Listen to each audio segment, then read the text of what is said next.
Hello everyone, and welcome to a new video on the Constructive Criticism YouTube channel. I'm Spencer, host of Constructive Criticism and Limited Time Only, two podcasts about getting better at Magic the Gathering. This is Wednesday Night Warrior, my weekly video series where I get to talk about whatever I want. It's so funny, I got some questions about why is it Wednesday Night Warrior? And the reason is because, as long as I've been playing Magic, since I started going to tournaments, Wednesday was my day to play Magic. Whether it was going to the mall to play, going to Oasis to play, or streaming, Wednesday's kind of been my Magic day. And, when I thought about a name for a video series, and that I could do anything I want with, I wanted to encapsulate that day that was so exciting for me. So there's an insight into why it's called Wednesday Night Warrior. This week on Wednesday Night Warrior, we are talking about being a positive member of the community. Before we get there, I want to talk really quickly about our sponsor over at Pure MTGO. Don't forget to check them out for some awesome Magic content. You can support the podcasts on all of their Patreons, as well as myself at patreon.com/easygamemedia. This week, I just want to start by talking about Dominaria. So, as we all know, recently there's been a lot of drama in the Magic community. There's been, bannings. It's kind of been a rough couple months for Magic, to be honest. It's so cool to see Dominaria kind of shift that.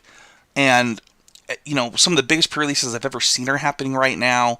The hype for this set is huge.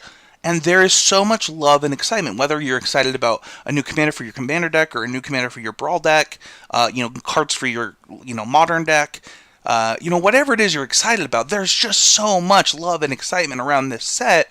And we should highlight that. And I want to talk about using Dominaria as an opportunity to be a positive member of the community. And this happens in a few ways. I think the first way that it happens is using a time when Wizards has done something great and praising them for it. We're so quick to jump on Wizards when they do something that we don't like. We should also take opportunities to really praise Wizards when they do something that we love.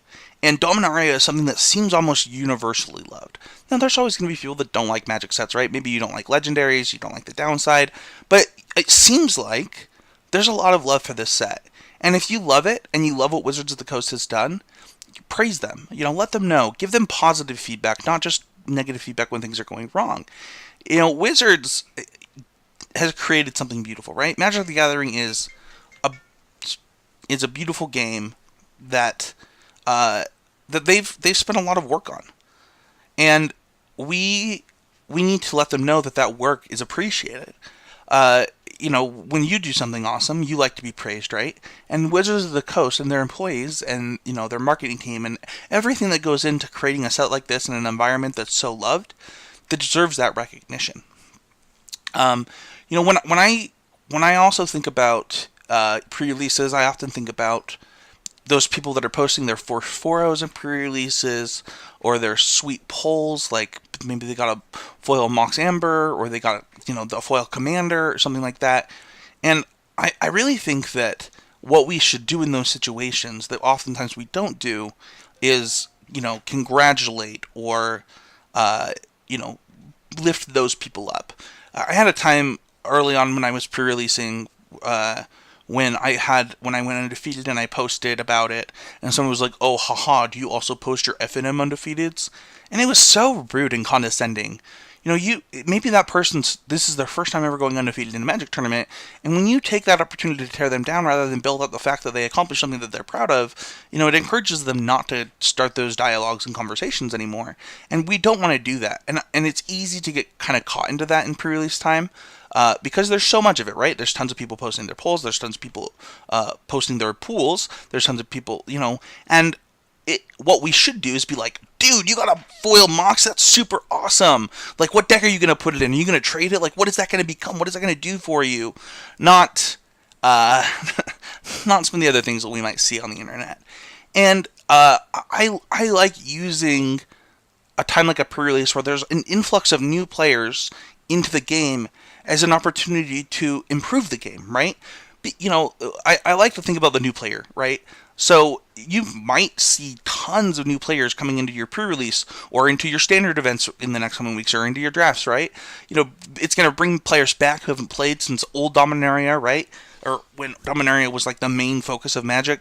You're going to see players that the new sets are a time where that happens. And a lot of times they're treated like a problem, right? Oh, you don't know the rules, you're so dumb, or like you're wasting my time, or maybe you lose to them and you're salty because you feel like you didn't deserve it. And it's all bad attitudes that cause this kind of stuff. And that doesn't encourage those players to come back. And the truth is those new players aren't a problem.